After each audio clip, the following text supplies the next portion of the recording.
What's up, YouTube? Today I'm going to show you how to make a fillable PDF with Adobe Acrobat.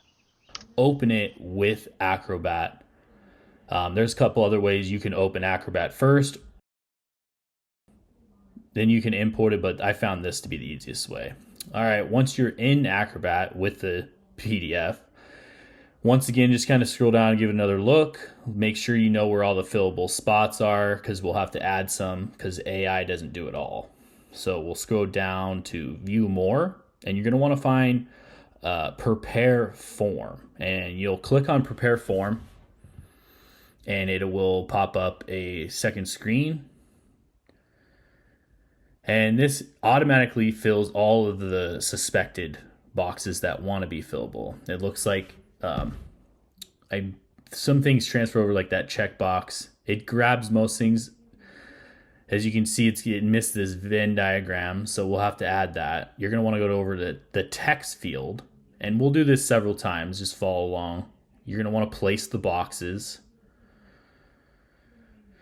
and you can adjust them. It's easy just to place them and then switch, especially if there's a lot of them. Place them first and then go back to your pointer and then click each box, and now you can adjust them to where you want them.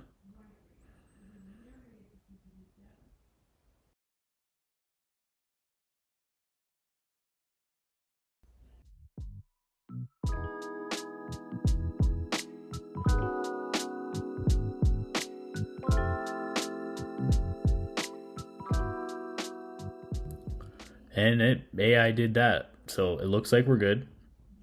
The next thing you're going to want to do is save it. So we'll go up to File. It's going to be probably on your main, and then you're going to want to Save As.